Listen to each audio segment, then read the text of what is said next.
Tawag sa pagsamba, ating sambahin ang Panginoon nating Diyos, na kung saan ang tunay na sambahayan ng daigdig ay pinagpala. Bayan,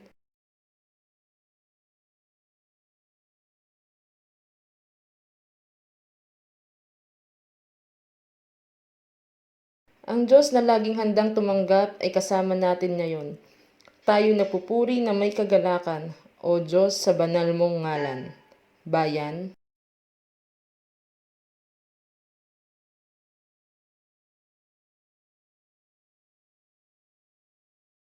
ang Panginoon ay handa tayong pakinggan sa mga panahong ito. Saksihan ngayon ang tamang oras, ang araw ng pagliligtas. Lahat. Pupurihin natin ang Diyos sa lahat ng panahon at lugar. Sama-sama nating itaas ang pangalan ng Diyos.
Tayo pong lahat ay manalangin. O Diyos, tunay nga po na napakabuti mo sa amin. Kung kami nakikipag-usap sa iyo, walang akmang salita ang makapaghahayag sa iyong kadakilaan at kapangyarihan. Ang iyong pag-ibig ay hindi nagmamaliw para sa amin. Kami nagkakatipon ngayon upang muling pagtibayin ang tipan mula nang kami bautismuhan. Nais naming maging tapat tulad ni Kristong matapat. Nais naming maging mabunga ang lahat naming gagawin ayon sa iyong banal na kalooban. Sa amin pong pagdiriwang ng pagkakatatag ng iyong iglesia sa pagsapit ng aming ika-75 anibersaryo ng United Church of Christ in the Philippines na iyong tinawag sa iyong bayan, dumanas ng mga pagsubok, subalit naging matatag sa hamon sa pamamagitan ng iyong tulong at habag sa amin. Kami ay naging matatag.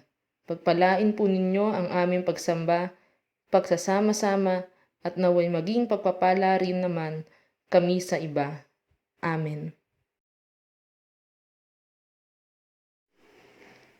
Tawag ng pagsisisi.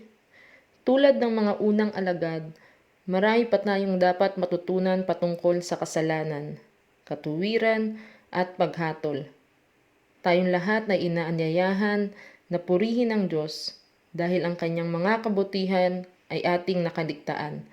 Lumapit tayo, hindi upang ipagmalaki na tayo ay mas karapat-dapat sa kanyang harapan, kundi upang humingi ng hawa at habag.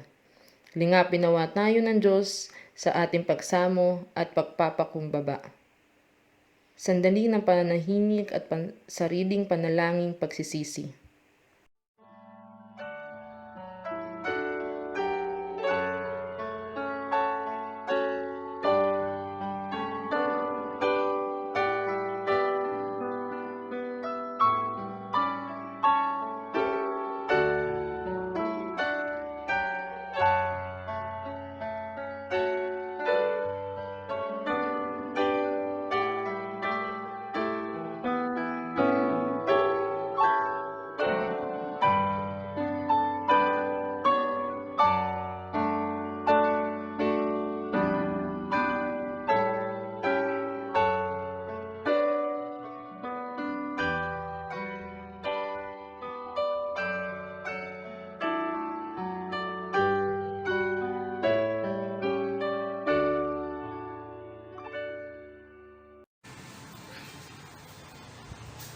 Ang Diyos ng kapayapaan ay patuloy nawang bigyan kayo ng bawang matulihan ng inyong magawa ang kanyang kalooban upang patuloy kayong pagsikilos ng kaaya-aya sa kanyang harapan.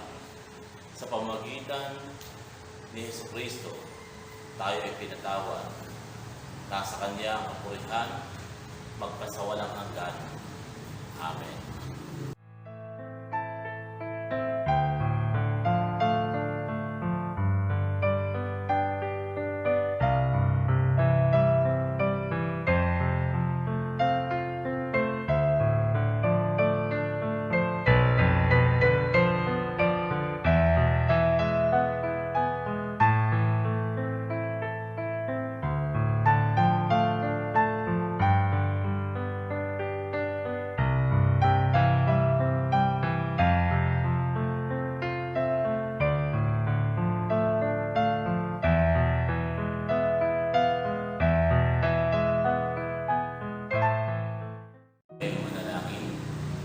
Aming Diyos at aming Panginoon, sa umaga mong ito'y kami patuloy na lumalapit sa iyong harapan. Patuloy mong pakalinisin ang aming mga puso, gayon din ang aming isipan, upang kami maging karapat-dapat para makipanambahan at magpuri sa iyong dakilang pangalan. Alisin mo ang anumang humahanda upang masagkaan ang aming pagpupuri at pagsamba sa iyo ngayong umagang ito. Ihayag mo nawa sa amin tuwina ang iyong banal na Espiritu Santo. Patuloy mo kaming hinapin at alagain sa aming mga gawain. Dakilang naming Ama, patuloy nga po namin itinutulog sa iyo ang aming mga kapatid na mayroong mga karamdaman. Ihayag mo nawa, Panginoon, ang iyong dakilang patnubay. Patuloy mo nga po, Panginoon, silang ingatan, bigyan sila ng kalakasan, at sa tuwin ay iyong ipadama ang iyong mapagpalang kamay sa isang tunay na kagalingan na nagmumula sa iyo. Palingain mo ang bawat tahanan. Ikaw nga po ang siyang patuloy na lumina at iyong italaga ang iyong pagpapala, gayon din ang iyong pagsinta para sa kanila. Iyo silang ingatan sa kanilang mga pang-araw-araw na gawain. Sa panahong ito na kami ay patuloy na sinusubok ng epidemyang lumalaganap sa aming bansa, Ikaw nga po, Panginoon, ang siyang huminga para sa iyong mga anak. Iyong italaga ang iyong banal na Espiritu Santo. Italaga mo rin ang iyong walang hanggang pagmamahal na siyang patuloy na magpapaalaala para sa kanila at magpapadaloy ng iyong mga salita sa kanilang mga puso at isipan. Dakilang namin, Diyos, patuloy po namin dinudulog sa iyo ang aming iglesia.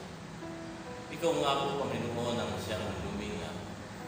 Iyong italaga ang iyong banal na Espiritu Santo na sa gitna ng pagsubok na aming nararanasan. Iyong patatagin ang iyong iglesia. Iinawang patuloy na ihayag sa amin ang iyong mga salita upang kami magpatuloy sa aming mga gawain bilang iyong mga anak na tinawag para maglingkod sa iyong basa. Dakila naming Ama, patuloy din po namin inaalala ang aming mga kapatid o kapatiran na sa ibayong dagat. Malayo man sila sa aming piling, subalit kami patuloy mong pinagtutulog ng iyong pagmamahal ng aming pananampalataya at pananalig para sa iyo. Alam mo ang kanilang karanasan sa ibayong dagat. Kung kaya't patuloy po namin sinasamo sila ng iyo silang kalingangin, patnubayan, gabayan, bigyan ng kalakasan, at iyong ihayag ang iyong dakilang pagmamahal at patnubay ng iyong banal na Espiritu Santo. Gayun din aming dakilang Ama, amin pong dinudulog sa iyo ang aming bayan. Patuloy ka nga pong magpahayag sa iyong bayan na patuloy mong tinatawag upang maglingkod para sa iyo. Kaligayin mo ang mga tagapaguna ng aming bansa, gayon din ang aming Pangulo, hanggang sa pinakamawang at paglingkod ng iyong bayan. Ihayag mo sa tuwina sa kanilang mga puso at isipan ang tunay na paglilingkod, ang tunay na pagsilbi sa bayan na kanilang pinamumunuan. Bigyan mo nga po, Panginoon, sila ng katalinuhan. Bigyan mo sila ng tunay na kaisipan na nagmumula sa iyo.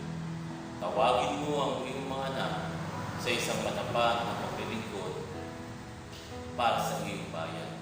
Dakila namin, Diyos, ito po ang aming panalangin sa aming pangalan ni Cristo Jesus. Amen.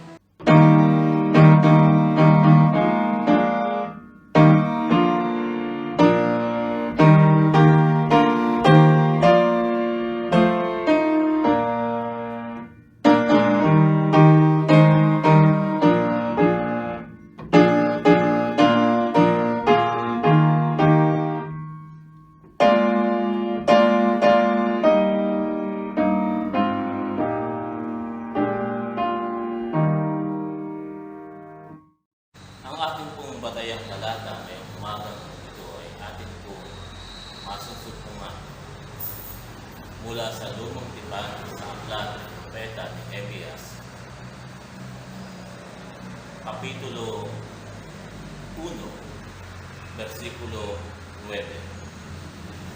Nehemias, chapter 1, verse 9. Ganito po ang ating panuntunan.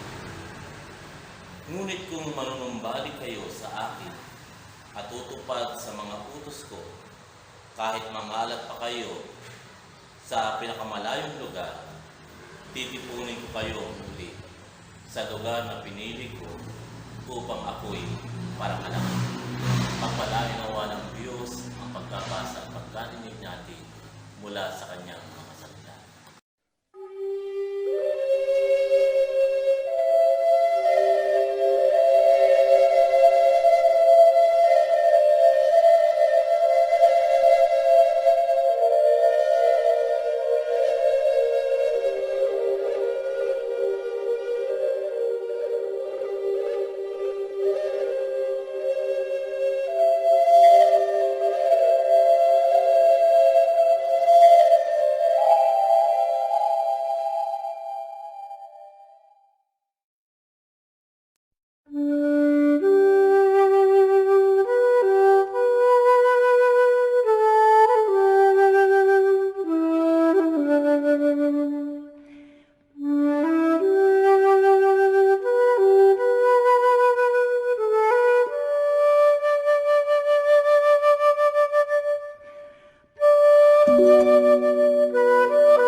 believe in one God,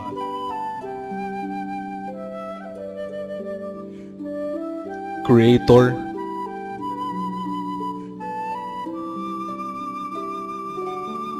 Redeemer,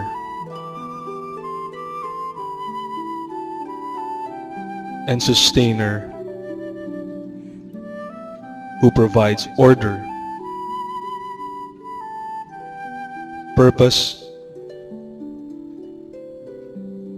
meaning,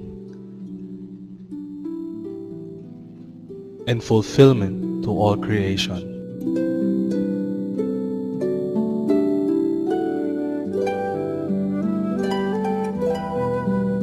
That in Jesus Christ, who was born of Mary, God became human and is sovereign Lord of life and history.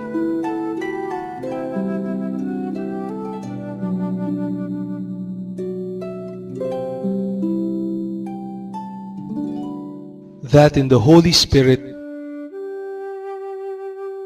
God is present in the world, empowering and guiding believers to understand and live out their faith in Jesus Christ.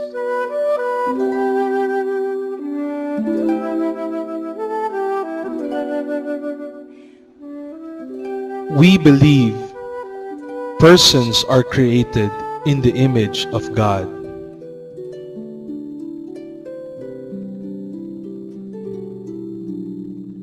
And destined to live in community with God.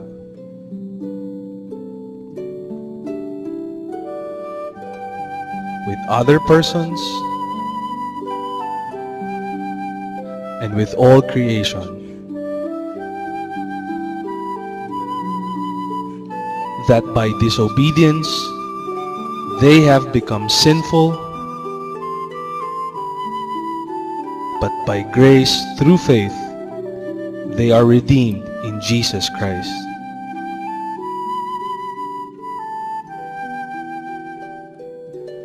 That being entrusted with God's creation, they are called to participate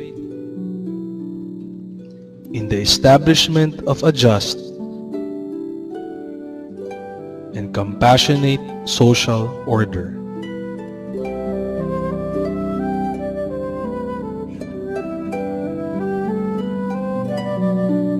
We believe that the Church is the one body of Christ, the whole community of persons, reconciled to God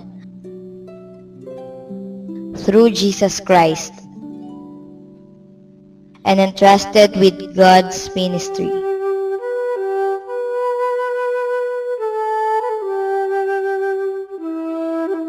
We believe that the Holy Bible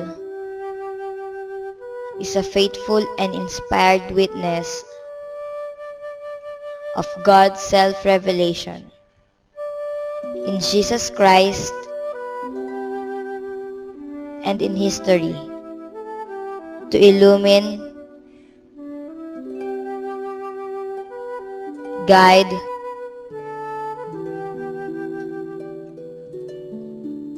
correct, and edify believers in their faith and witness.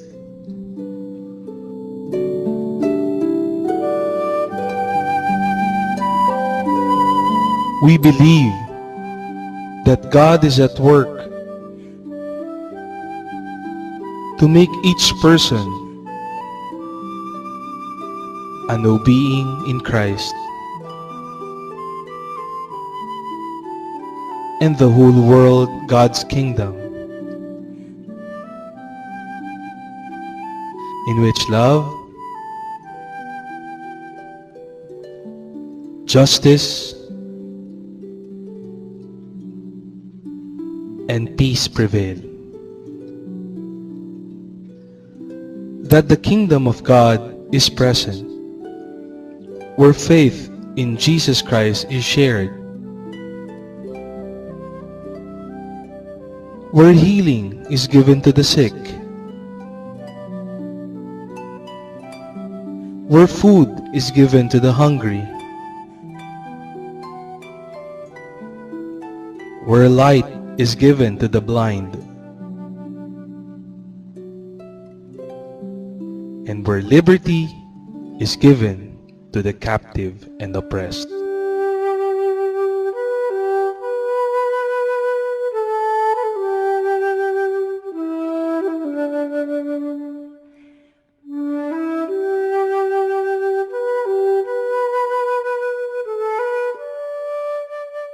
We We believe that that the resurrection of Jesus Christ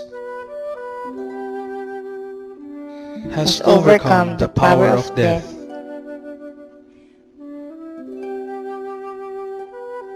gives assurance of life after death,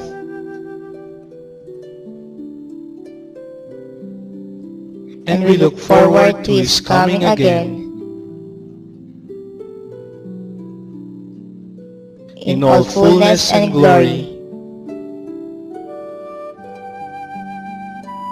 Make all creation new, and to gather all the faithful in the kingdom of God.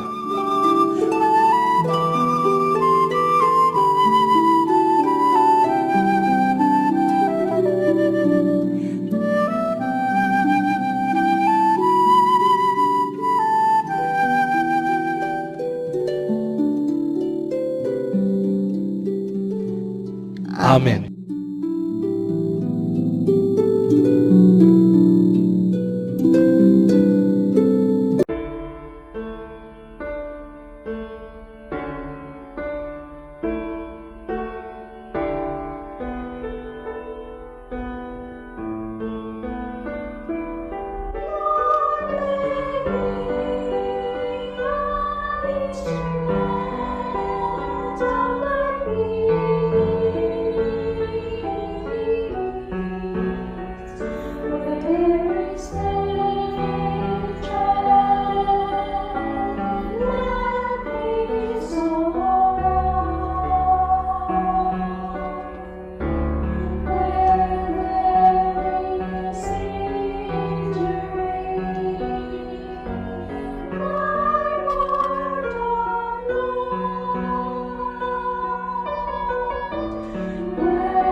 Isang mapagpalang umaga po sa ating lahat.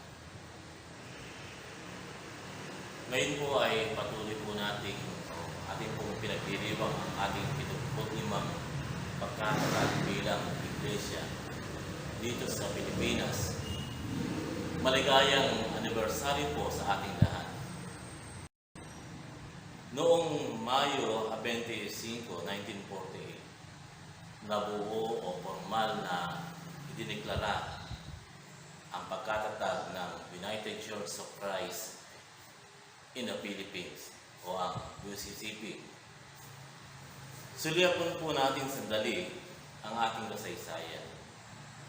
Ang mga iglesia na nagsanib noong 1948 para mabuo ang United Church of Christ in the Philippines ay nadala at naipunla sa bansa sa panahon ng unang pananakop ng mga Amerikano. Ang iglesyang nagsugo sa mga misyonero ay matagal nang itatag sa Estados Unidos. Ngunit ang mga simbahang ito ay nag-migrant galing sa England at Germany na tungo sa Estados Unidos.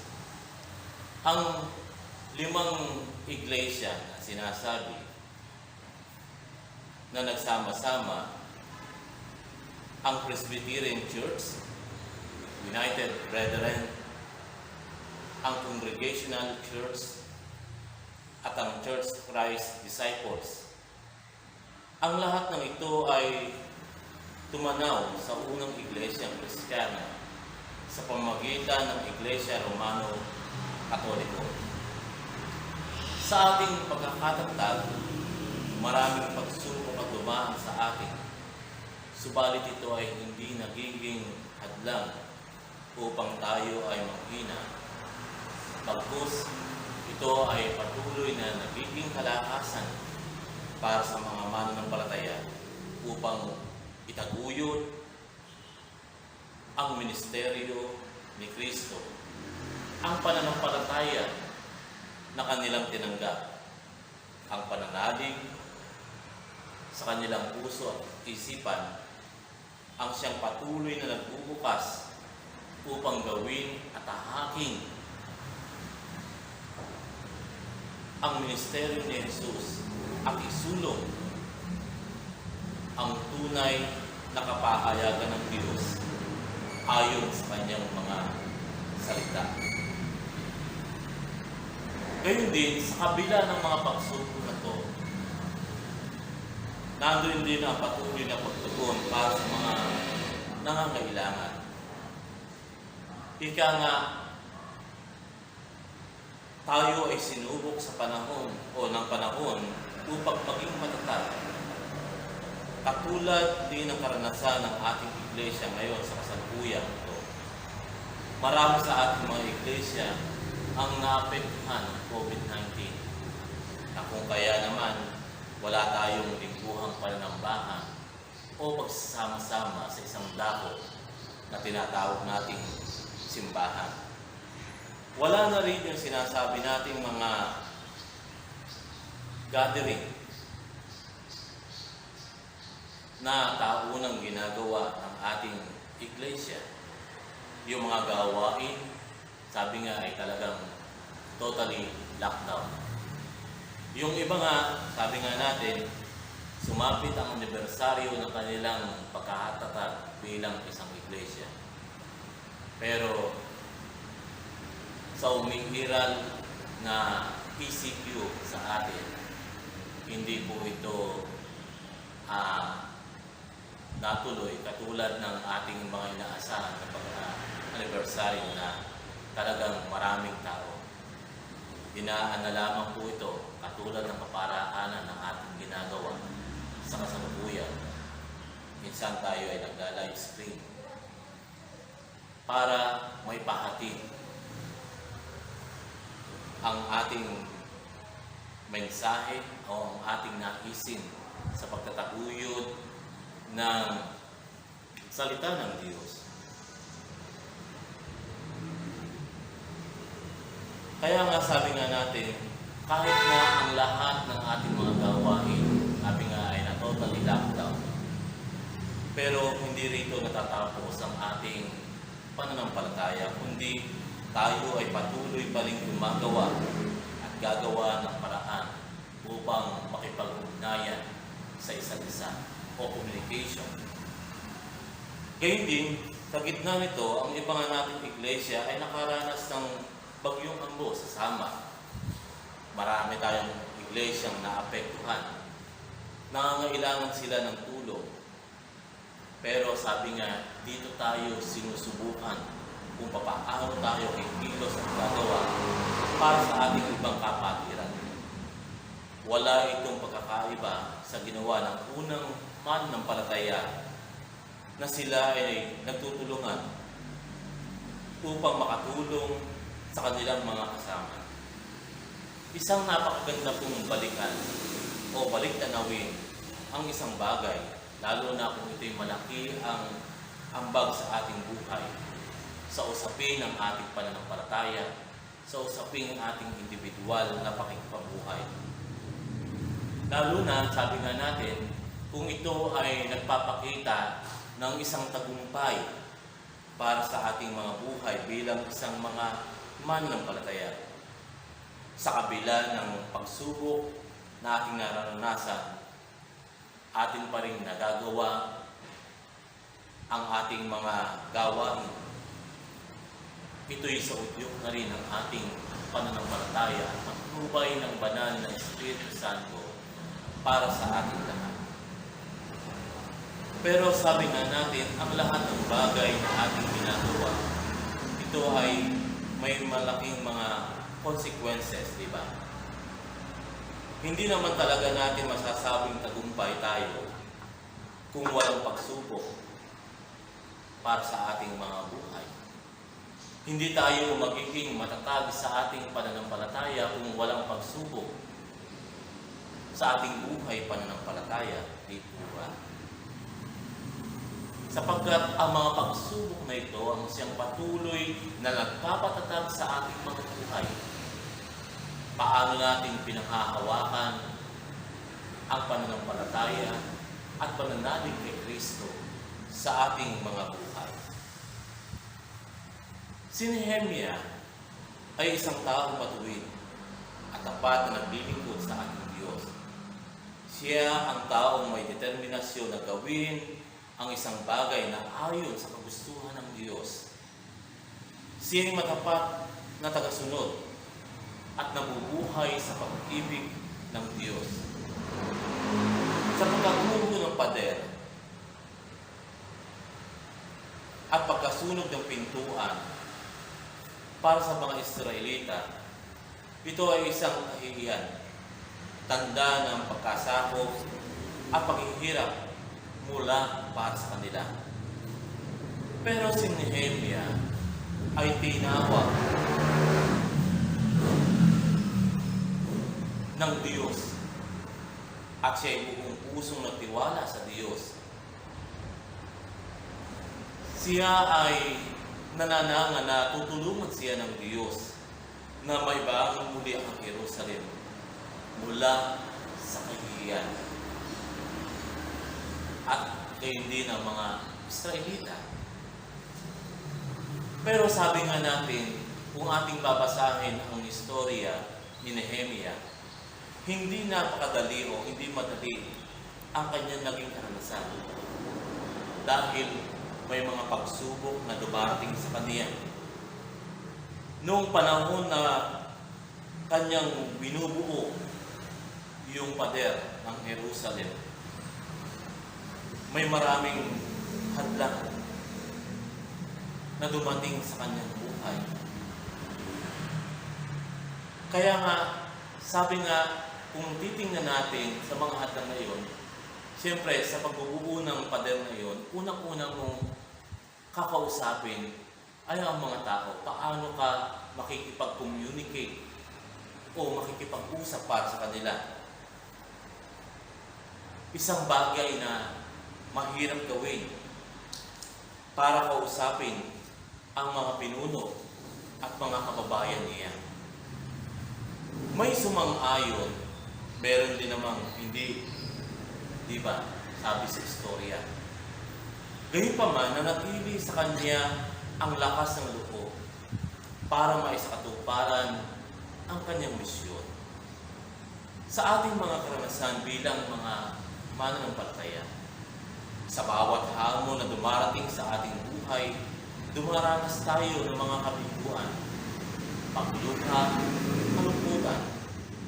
Subalit, ang mga bagay na ito ang mga bagay na nagpapatibay sa ating mga sarili at pagtanggap sa tunay na karanasan o realidad ng ating buhay.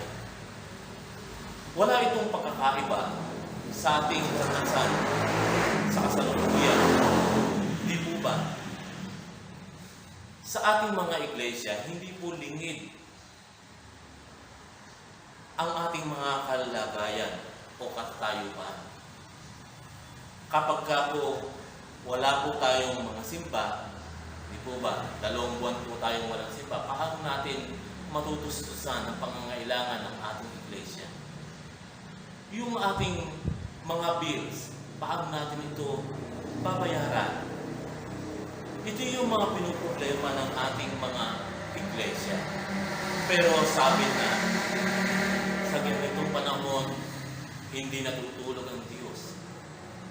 Hindi rin natutulog ang ating kapwa mananampalataya o ang mga mananampalataya na kung kaya naman gumagawa sila ng paraan kung paano sila makapag-donate o makapagbibigay para sa iglesia upang matugunan ang pangangailangan ng ating mga iglesia. Sa atin po, isa po nating pinanukala na pwede tayong mag-donate o tumatanggap po tayo ng donasyon. Tinatanggap po natin yung ating mga tithes and then mga pledges sa pamamagitan na pagbubukas natin ang ating bank account. Kung sino man ang may inais na mag-donate, sabi nga, ay atin pong ihulog sa ating account, sa Metrobank account natin. Ang UCCP, Signal Village Community Church, yan po yung pangalan ng ating bank account, na meron pong numero 3853-3850-96853. Kung sino man po ang nais mag-donate. Gayun din ang panawagan ng ating mga jurisdiction. Ang ating pong jurisdiction o ang SLJ, sabi nga, sa kanilang mga karanasan ngayon sila'y nangangalap ng 2 bilyon sa loob po ng isang buwan upang tugunan ang pangangailangan ng iglesia, gayon din ng ating mga manggagawa. Marami po sa ating iglesia na sabi nga natin na naghihirap. Paano sila tutugon? Paano yung ating mga manggagawa? Paano nila tutugunan yung kanilang pang-araw-araw na pagkain? Pero sabi nga po natin, ang Diyos ang siyang patuloy pa rin ikilos para sa kanyang mga anak. Ang panukala ni Bishop Joel Tendero na lumikom sa loob ng isang buwan ng 2 milyon. Ito po, ang 1 milyon po ay pupunta sa mga manggagawa, sa lahat ng manggagawa ng SLJ. At gayon din, yung 1 milyon para sa lahat ng local church na nangangailangan, mga local churches na nangangailangan. So, ganun po yung panukala. At tayo po ay umaasa sa ganyan na ang ating mga mananampalataya o mga kapatiran ay patuloy na tutugon. Gayun din sa Samar na naapektuhan ng Bagyong Ambo. Sila rin po ay nagre-raise upang tugunan ang pangangailangan ng iglesia at ng ating mga kapatiran. Sabi nga po natin, tayong lahat at tinawag ng ating Panginoong Kristo. Sa unang pananampalataya o mananampalataya pa lang, ay nandoon na ang likas na ating pagtugon. Sabi nga, tayong lahat ay patuloy na nakikiisa at nakikibahagi para sa ganitong mga gawain.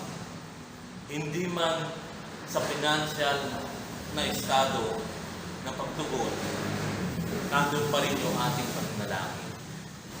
Katulad ng unang mananampalataya, ayon sa mga tagagawa, na sila ay nagsasama-sama, no? Pinagbibili ang kanilang mga ari-arian upang itugon sa pangangailangan ng kanilang mga kapatiran. Kaya nga sa ganitong mga pagsubok, dito tayo binububo. Dito tayo nagiging matatag. Kailangan nating pag-isipang mabuti upang matuto tayo mula sa ating mga karanasan, pagpapasya ng tama sa ating mga sarili.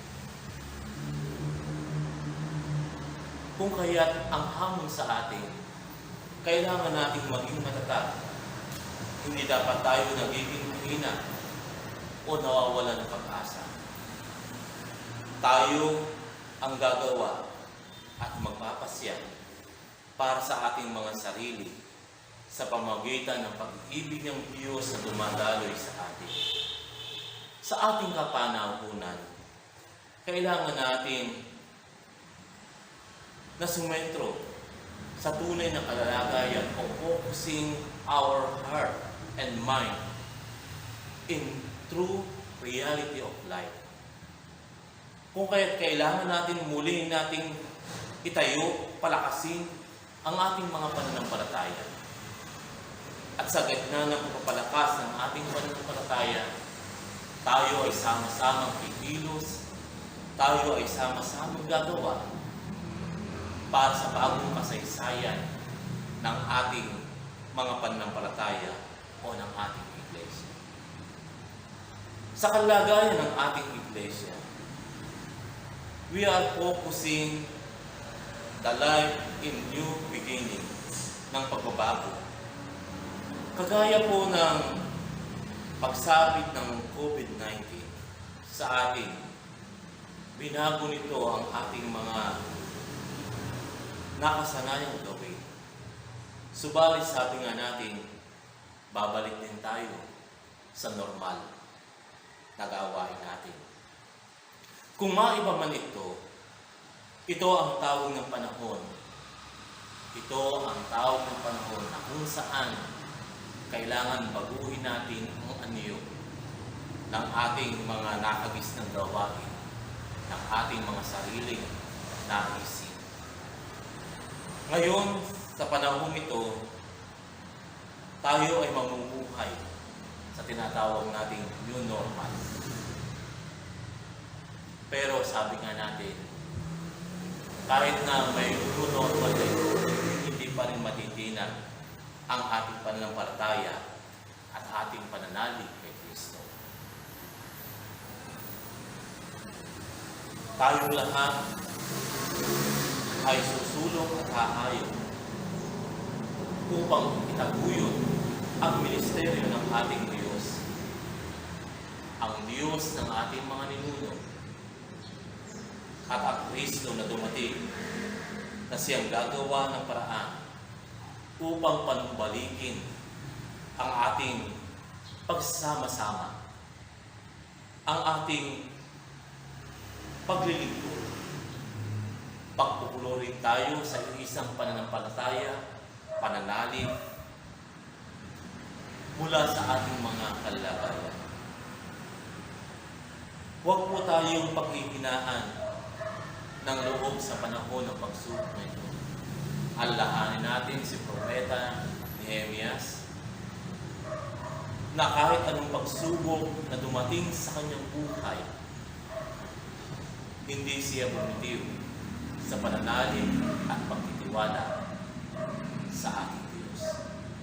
Mga magulang at mga kapatid, isang mapagpalang umaga po sa ating lahat. At pagpalain nawa tayo ng Diyos sa ating mga gawa.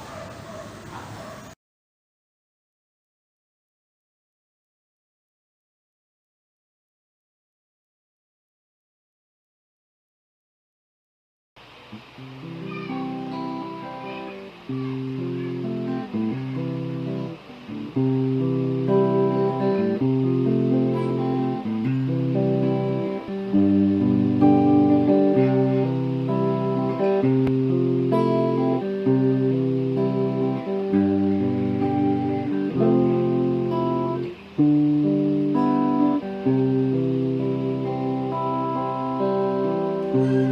I'm forgiven because you were forsaken.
wakas, O Diyos, ng aming gawain ngayong umagang ito, patuloy ka naming pinapupurihan at pinasasalamatan. Narito ang iyong mga anak. Sila ay patuloy na nananangan sa iyong mga pangako para sa amin. Ikaw nga po ang magbigay sa amin ng katatagan. Ikaw po ang siyang patuloy na magpadaloy ng iyong biyaya sa bawat isa sa amin.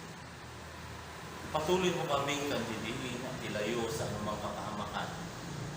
Nawa po dakila naming Ama, iyo kaming kandiliin ng iyong banal na Espiritu Santo.